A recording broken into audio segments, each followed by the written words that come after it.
sitting here editing the GT2RS footage, and I noticed I didn't get as much footage, and I also didn't speak very much in the video.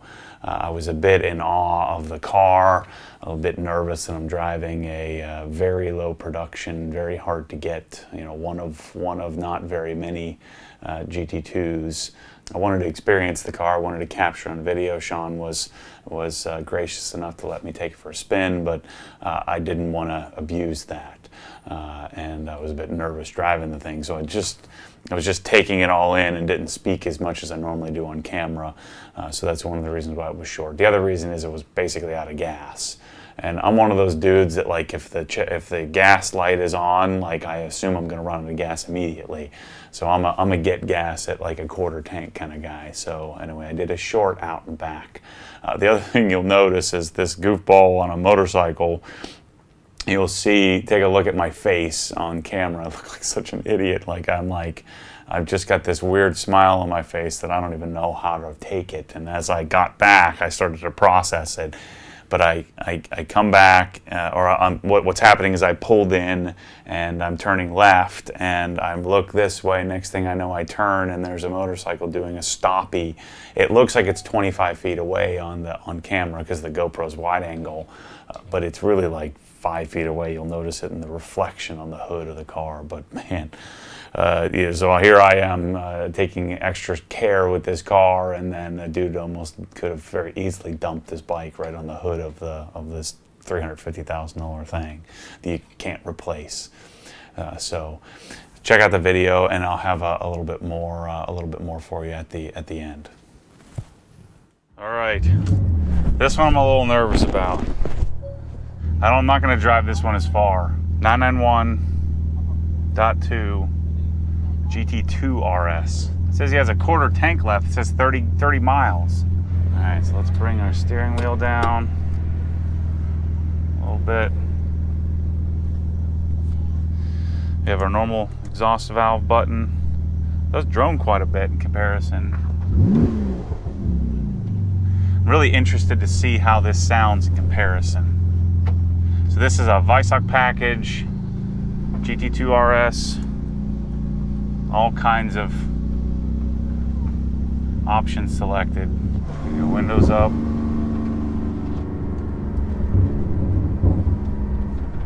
It feels quite a bit stiffer than my GT3, even with the axle lift up. Lots of stuff going on here with the exhaust note.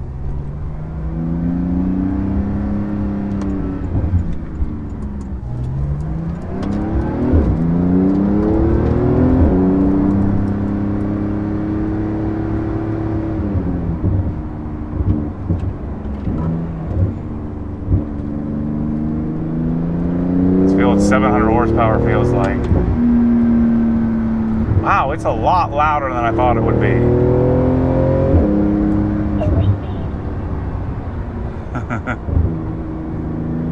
Yeah, but I mean, it feels like any other GT car. Seat up a little bit more here.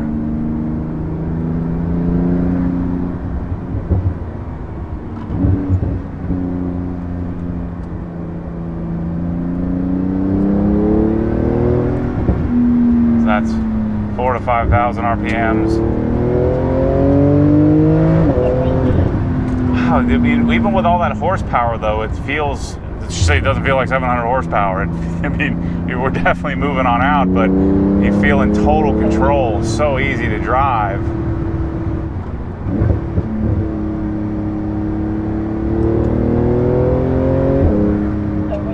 I don't have a lot of time left here because we're running out of gas. Wow. I haven't even gotten close. I haven't even gotten past 6,000 RPMs. But everything else feels very, very GT3RS-like. I'd wondered if the sound that it makes was enough. Clearly not as much emotion as the GT3, but still lots of noise, which I think is a good thing.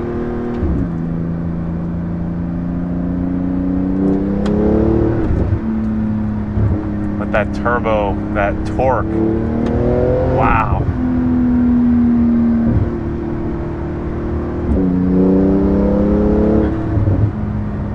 Completely different experience than the turbo. Much more planted, much wider, much bigger, much better downforce. Even though Rich's turbo has 600 horsepower, and this has 700.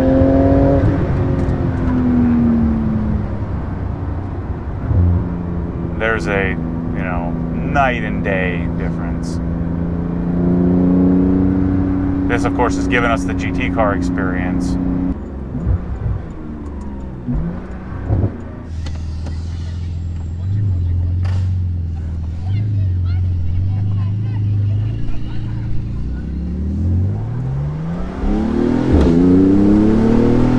Do a little windows down here.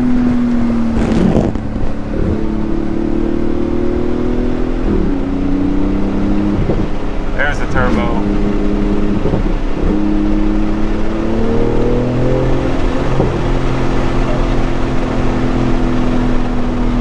Yeah, this is a windows up kind of car. Let's see what third gear pull.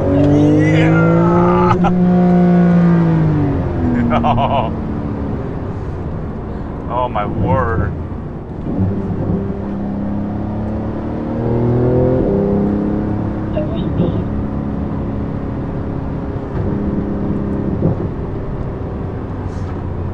The car also has a distilled water reservoir where it sprays the turbos to keep them cool while on the track.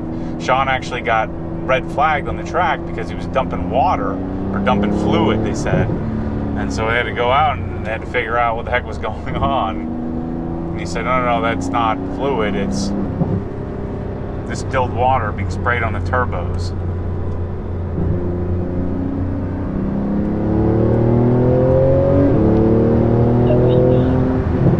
There's this car, you know, versus the turbo that I drove earlier. This one is instant response, very linear power delivery, whereas the turbo, there was this tiny little bit of lag. Still really well done.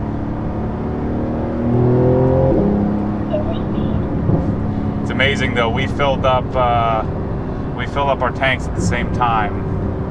I have between half and 3/4 of a tank, and we have 30 miles left on this.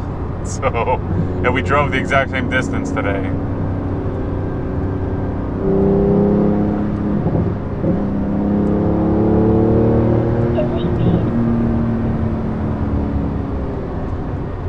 So I'm not even going to ask. I'm not even going to pose the question. Do I get a GT2RS? This car's $335,000. You know, versus the 210 on my GT3RS. Whole different ball game. Not to mention that you can't just get one of these cars. They're all sold. If they're not sold, they're selling for $500,000. But yeah, this is legit. It does make all kinds of noise. Let's go exhaust valves off. I don't know what it's like in regular suspension mode.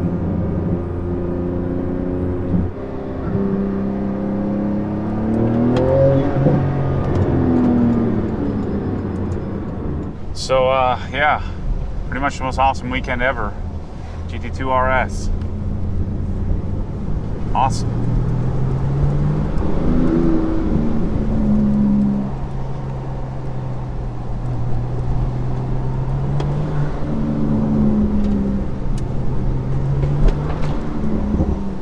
I used to have a backup camera. Yeah, living a dream here, people.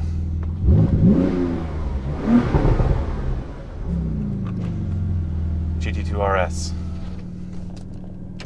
Couple of observations on the GT2RS, since as you saw in the video, I spoke very little to the car and mainly just experienced it.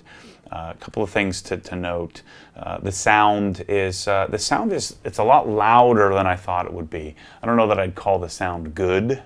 I also wouldn't call it bad.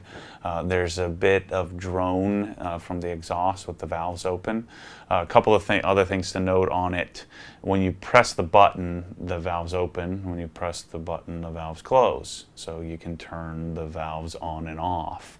Unlike a GT3, both the RS, both the new and the old, when you press the button on the GT3, if you're at idle, the valves open. And if you press the button, they close. As soon as you drive off, then normal valve operation kicks in. You can press the button all you want, but the valves open at 3,700 RPMs and it doesn't do anything. So you have a bit more control over it, but you have a very different experience, very different engine noise, very different sound that the GT2 makes over the GT3.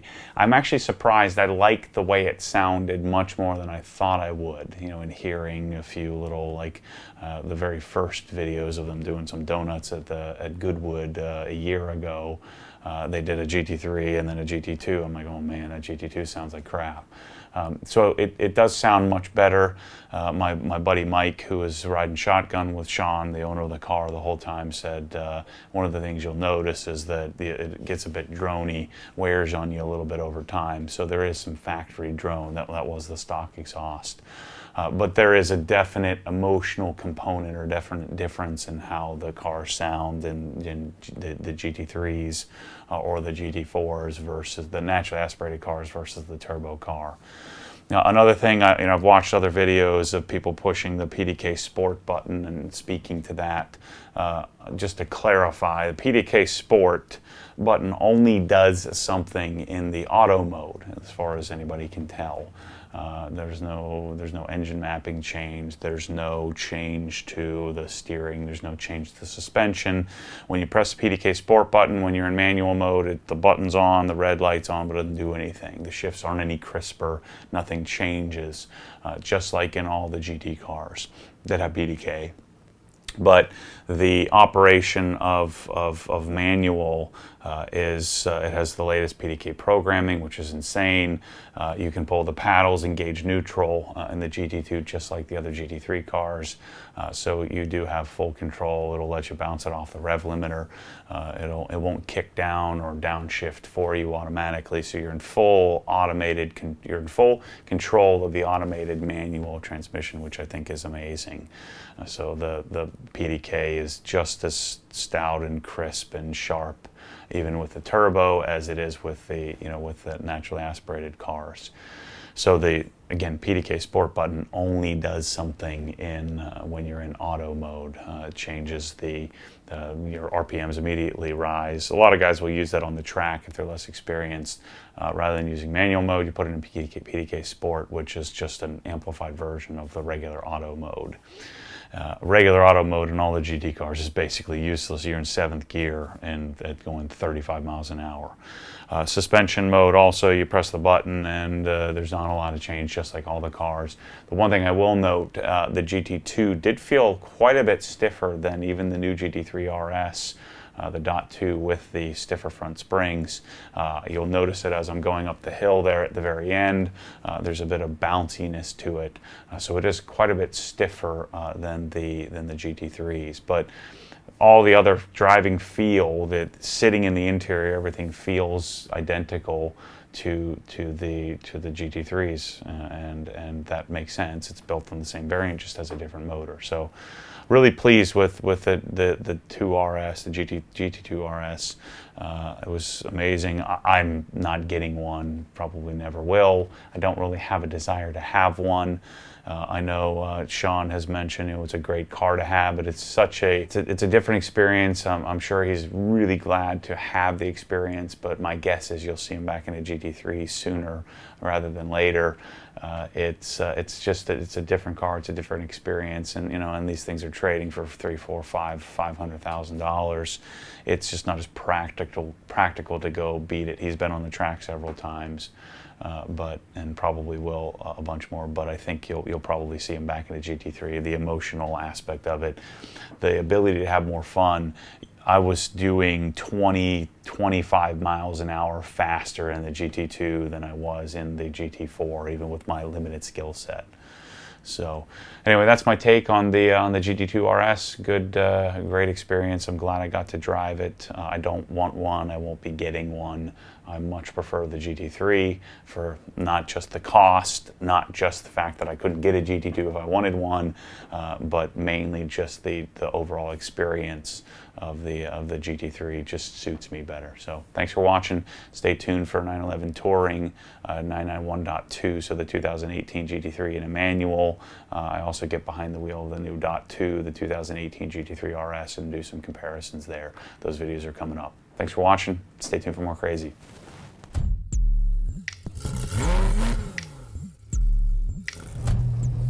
What happens when the force pulls you back, your foot naturally comes off the gas. You have to keep your foot to the floor, foot to the floor.